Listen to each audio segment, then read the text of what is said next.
Alright, YouTube, it is Mr. Mean coming at you this fine Sunday evening, November 17th, 2019. I got a little man standing in the corner here watching me. He just woke up from his nap and had a little dinner, so we might have a little child intervention here, so I will apologize. I want to give a first and foremost start with a little housekeeping and say, you can find me on MeWe. There'll be links on my YouTube channel. My little guy here is crying. But you can find me on MeWe. You can find me on ZellyPay, which if you have in the U.S., if you have online banking, ZellyPay is already an option for you. You just have to go on and click it. I am just all discombobulated here, guys. I'm sorry. I was trying to get this all put together.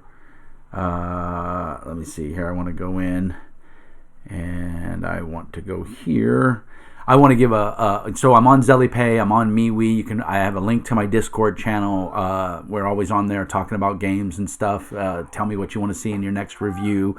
I try to respond to all the comments. I did get a very negative comment the other day from a gentleman. He deleted his comment, so he posted it long enough for me to read it. Once I read it, I replied. He deleted it, I guess, or it's not there. I don't know how that works. But I do want to give a shout out to Cristiano Gris, new subscriber Robert Blank, Teng Wenzi. Sorry, my Chinese is not very good. Chupa, as always, longtime follower, always makes comments. Appreciate you, sir. Maui Mud Pup, I think is the name. Thank you, sir, or ma'am. I never know. And also Bradley Murphy. I think he's a relatively new subscriber. Shaleblade, cool, awesome name. I'm assuming a sir, but I don't want to assume. And then Aether Pilot is a new subscriber as well. So thank you guys for subscribing. Plenty of videos in the archive. My channel is, the syndrome of the talking head for reviews, and I'm just talking about the games that I own and the things that I buy with the donations that my followers send me. I'm not on Patreon. If you watch a couple of the older videos, you'll see Patreon, and I got over 200 plus videos in there, so it is not easy to go in the archives and remove all those videos and then take out, and that's the little man right there. So you want to get up on the screen and say hi? Can you say hi? Well, that's not quite a hi, guys. But this is my son, Norby, NJ. And he's going to make funny faces. I hadn't put a video up in like a week. I apologize. It's been a crazy, hectic week. And of course, the holidays are coming, so it's only going to get crazier and hectic. And I just wanted to thank everybody as the coming holidays come to say thank you for watching. And for those of you that donate to the channel, it's much appreciated. One of the things I'm going to start doing is the people that donate, I'm going to give a shout out to them like I do for the new subscribers every video.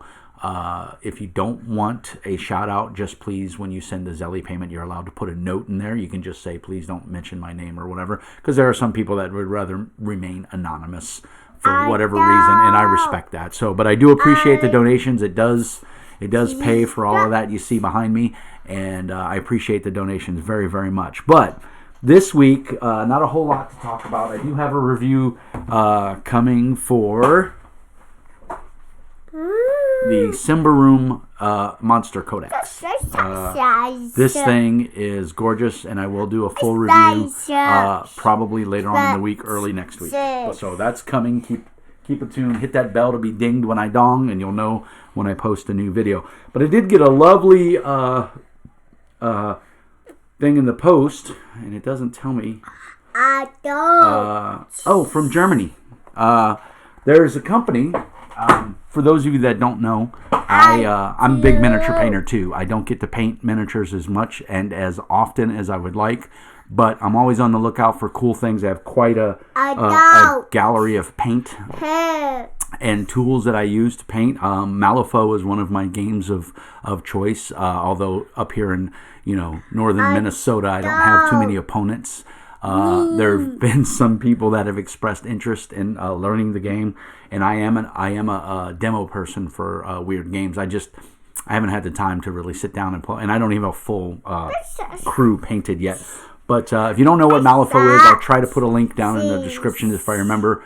Malifaux is a great, almost like a dark Western miniatures game. There's gunslingers, there's zombies, there's monsters, there's magic. It's a great game. It also has an awesome tabletop game that uses pretty much the same mechanics from the miniatures game. So the great part about it is if you know how to play one, you pretty much know how to play the other one. There's just some nuances that you'll have to pick up. But I'm going to pawn the little guy off to Mama. Go to Mommy. Sorry about that. And so anyway, the thing I got in the mail from Germany was super cool. It was a Kickstarter that I backed earlier this year, and it was for the RGG ergonomic handle for miniature painting. And it came in that box that I showed you. I have not opened this yet. I was going to open it with you guys. So we got our handy dandy pocket knife here. Don't leave home without it. And we're going to pop this open. Man, it's packaged really well. I don't want to, of course, it's never easy to try and do this on screen. And I apologize for the cracking. Always put your blade away. Safety. Always cut away from yourself, kids and adults. So this is made out of, I believe it's ABS plastic. And the point of this, this is the first time I'm getting my hands on it. I've seen some reviews. I don't have particularly large hands. I have wide hands and chubby fingers, meat paws as I like to call them, but I don't think I have a abnormally large hand. I think I wear an extra large glove. So this is it, and what it is you take a little bit of this putty that they say will last, it'll last you a long time. I think this comes with 5 ounces.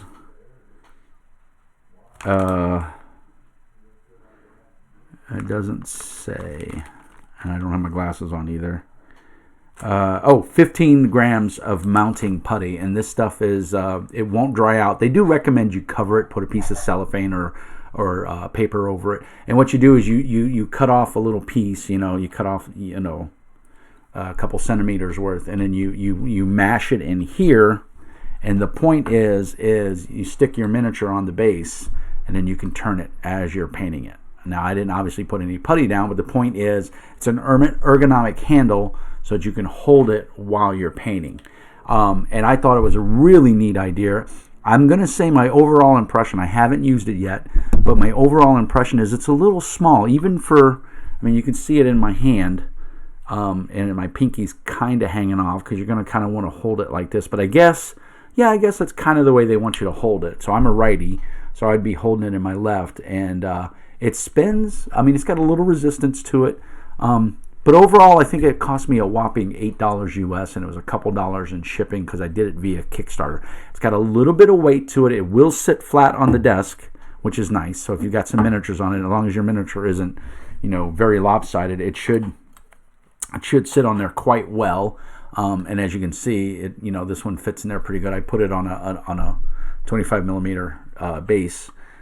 So once I put the putty in there, you could also use poster tack, milliput, although milliput may harden and become permanent, so that might not be a good area. It is slightly textured. I don't know if the camera is going to pick that up. It doesn't look like it's going to. You can kind of see it there.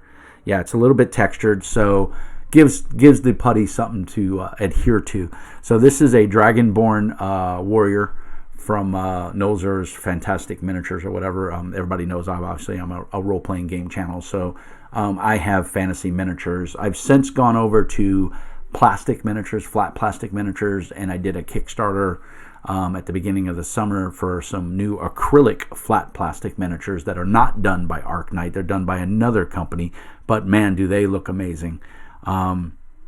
But that's, so I won't be painting. I'm painting miniatures basically for my therapeutics.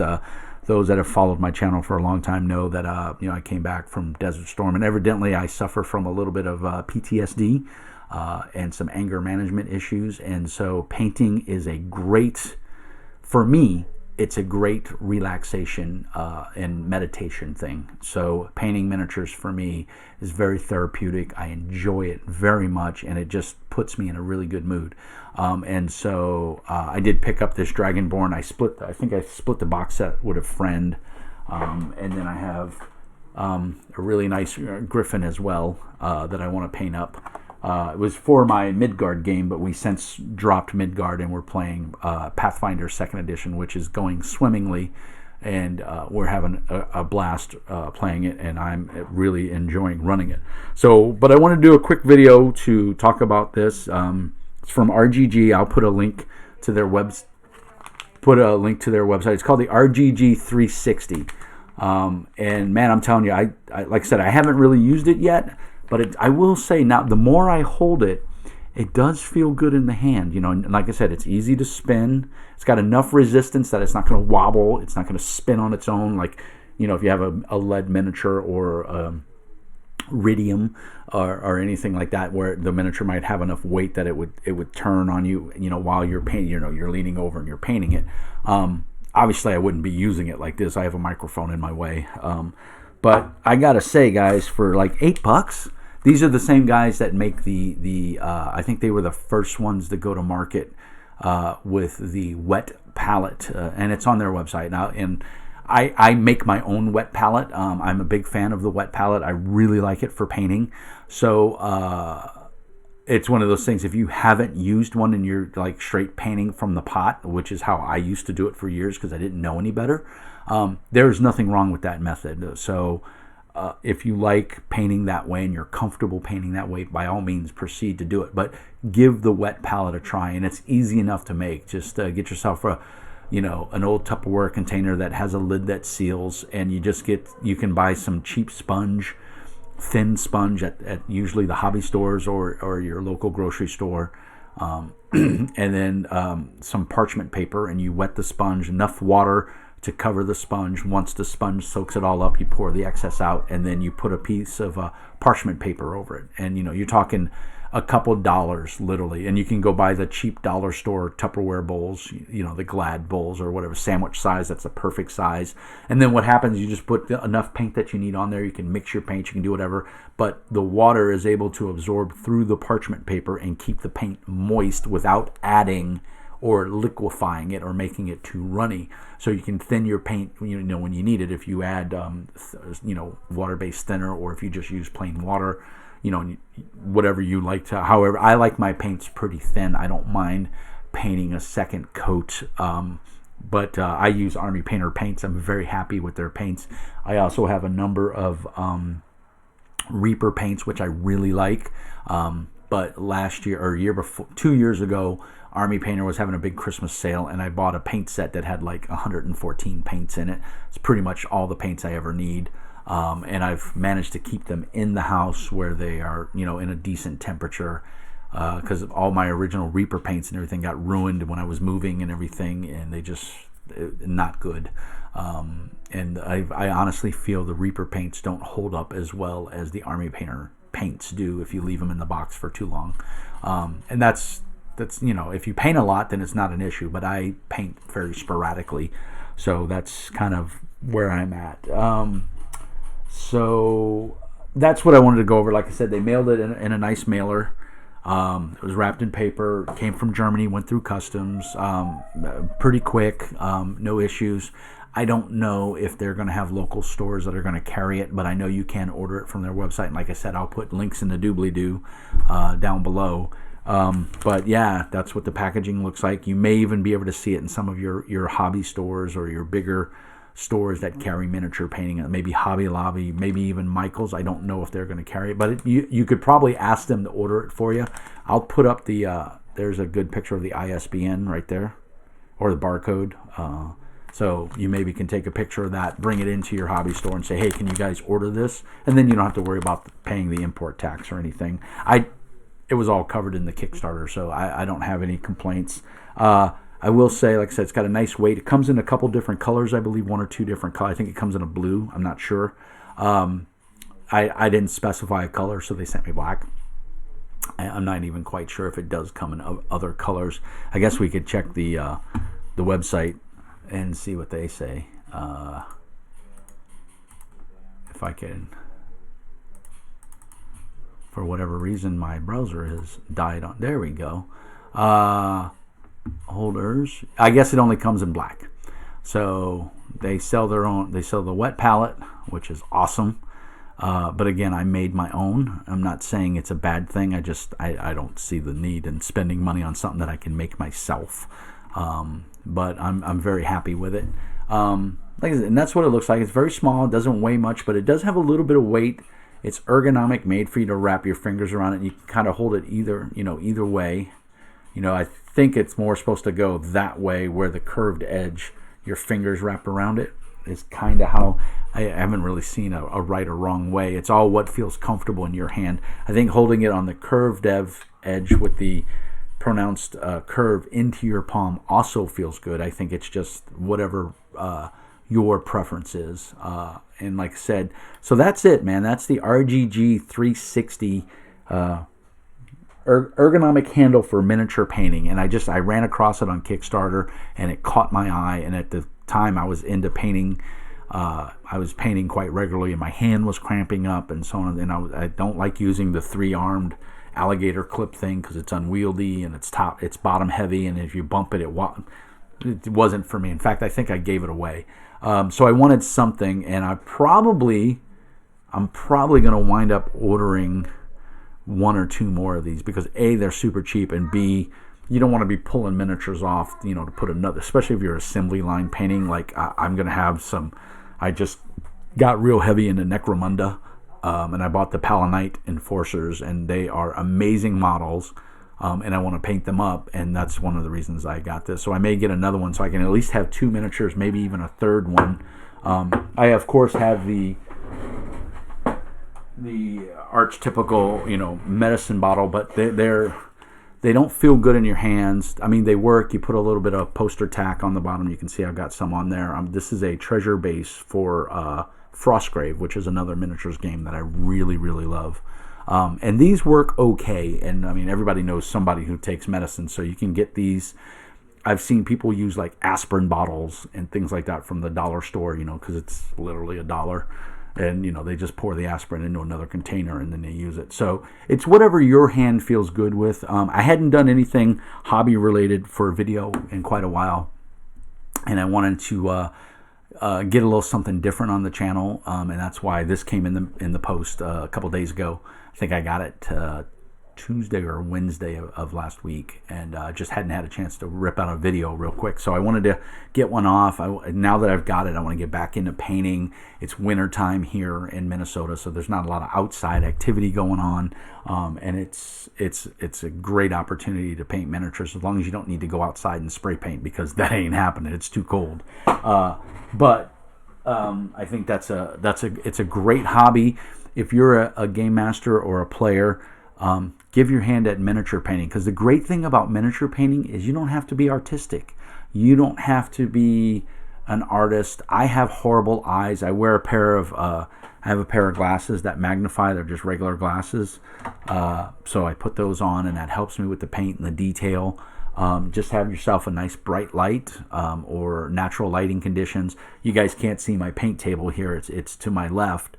But the nice thing is it's right in front of a large window, so I get natural light. So even in the wintertime here in northern Minnesota, we get a lot of sunlight most of the time.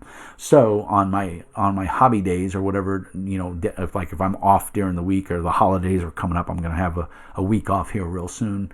I can sit at that window and I can paint. And of course I have, bright light in here, as you can see. And of course I have a painting light that I ordered off of Amazon, which is phenomenal. And do your research, find out what works best for you. But if you've never tried miniature painting, and you don't mind, like if I started in miniature painting by models. I was that kid that loved putting together like helicopter models. That was my jam, man. The AH-64 Hind. I loved putting that thing together. Or no, the AH-64 Cobra. And then I don't remember what the designator was for the Hind, which is the Russian attack, big, heavy helicopter. And the Dolphin, the Coast Guard Dolphin, because I knew I was going into the Coast Guard when I was a wee lad. And I wanted to be an ASM, an aviation survivalman. Well, those plans fell through because I have crap eyes, and you can't be an ASM with bad eyes. At least back then you couldn't. It may have changed by now. But the cool point is I got all these cool helicopters, and that's how I started into the miniature side of hobbying, is through tabletop or through models, tanks. I was a real big fan of tanks too. So it's really cool. So you don't have to be super artistic inclined. There is 101 free painting tutorials on YouTube. Army Painter has a pretty good channel. Reaper has a good one where they paint, I think, every week. Game Trade Magazine with Rob, I think he's one of the big managers, and I can't remember the guy's name. Dave. I can't remember Dave's name. Dave Taylor, I think, is a phenomenal miniature painter. He used to work for Games Workshop, so if you looked at any of the Space Marines or Warhammer 40K stuff, there's a good chance some of it he painted. Infinity, Engel Heralis, or whatever his name is, amazing painter. You don't have to paint to that level, and probably can't. I know I can't. But you can paint your miniature, and there's a sense of pride and a sense of completeness and just doing something that you did on your own. And it's relatively cheap to get into. Army Painter just released their D&D paint sets. So it comes with a miniature. I think the first one is an owl bear, and then the second one was a beholder, and they're like $30, $40. It's a great introductory set. Comes with a couple paintbrushes. The Army Painter paintbrush set, it's 3 paintbrushes, phenomenal paintbrushes. I've had mine for over 2 years now, still going strong. There's a number of videos out there on how to get started in the painting hobby, and I recommend you check them out. If there's any interest for me to do one from my point of view, I'll be more than happy. Let me know down in the notes on how I do things. And like I said, I am not a professional painter. I think I do okay. I've learned some techniques, dry brushing and weathering and blending and everything. I've learned just by the Warhammer TV channel is phenomenal, and I've been watching it almost religiously in preparation for painting my Palanite Enforcers, which I have right here. I got the my local game store over at Level Up Games. The owner sold me his Necromunda box set for dirt cheap. Gave it to me for like $40. It's a $140 box set, and everything's in it. So I got that for free. I got it for $40. So, and then I got both factions, the Goliaths and the Clan Escher, the females. I have no interest in either one of those, so I'm probably going to put those up on eBay and sell them. But I got the Palanites, which I'm going to put together. It's 10 miniatures. They look amazing, and I'm going to probably paint them in that same dark gray paint scheme with the yellow chest and the yellow face mask, because they look phenomenal. But I got the new rule book, I got the dice, I got everything. I was able to find some amazing deals on Amazon. So it's a great intro. Necromunda is that cross between a role-playing game and a tabletop game, because the cool part is your miniatures gain experience, and as you gain experience, they get better. It's not as close to role-playing as the old Necromunda was, but it tap dances that fine line. I think the best game out there right now that kind of bridges the distance between tabletop RPGs and tabletop miniature games is Frostgrave. I think it's the granddaddy right now. It's been out for I think 2 years now, and it's a phenomenal game. And if you've never played it, go back in the archives, check my review. I think I got 1 or 2 reviews on it. Go back and check it out. I think it's an amazing game. I think it's great that you can play it with your kids because the rules are very simple and it plays really well. And it's miniature agnostic, and what that means is you can use any miniatures you want in the game. You've got a bunch of D&D pre-painted miniatures. You can use those. Just create your warband, say which each miniature is on your roster, and you can go to town and you can be playing in a matter of minutes. And the mechanics are very simple. And if you're already a D&D player or a fantasy RPG player, you've got probably the good chances are you have a D20 die floating around. So that's really all you need. So definitely, if you want to know more about Frostgrave, you can always hit me up on Discord. We can talk about it. It's one of my favorite miniature games. Of course, Necromunda, they kind of want you to use the Warhammer miniatures, and I do agree they are expensive, but you can find them online relatively cheap. So, guys, that's it. I've babbled on for about 25 minutes. I wanted to talk about the RGG 360 ergonomic grip for painting, and I wanted to talk a little bit about miniatures because most of my videos as of late have been really focused on tabletop RPG. and I wanted to show the miniature guys out there some love because I know there's a couple on the channel. If you paint miniatures or you use miniatures in your game, that's a great segue into getting into painting miniatures. And overall, I think it's cheaper than buying pre-plastic miniatures, but the difference is your time, your investment. But for me, it's a therapeutic thing, and I enjoy it. So for me, it's not a big deal. And like I said, I really enjoy painting miniatures. You may not. So therefore, flat plastic miniatures, pre-painted, whatever, the D&D or the Pathfinder miniatures may be your jam. If you're not financially crippled like I am, you can pay someone to paint your miniatures. That's a viable market on eBay and Pinterest and everything else. So I hope that gave you guys some insight to it. If you pick this up or you have it, if you back the Kickstarter, let me know what you think. I think it's pretty cool. Like I said, I haven't used it yet, but I definitely want to check it out. So I hope that sheds some light on everybody. And there's a little guy here that wants to get on the camera. So we're going to tell everybody, can you say goodbye? Bye. Say bye-bye. Bye-bye. There you go, everybody. Have a great night. As always, peace, love, and hair grease. And remember, Mr. Mean says be nice.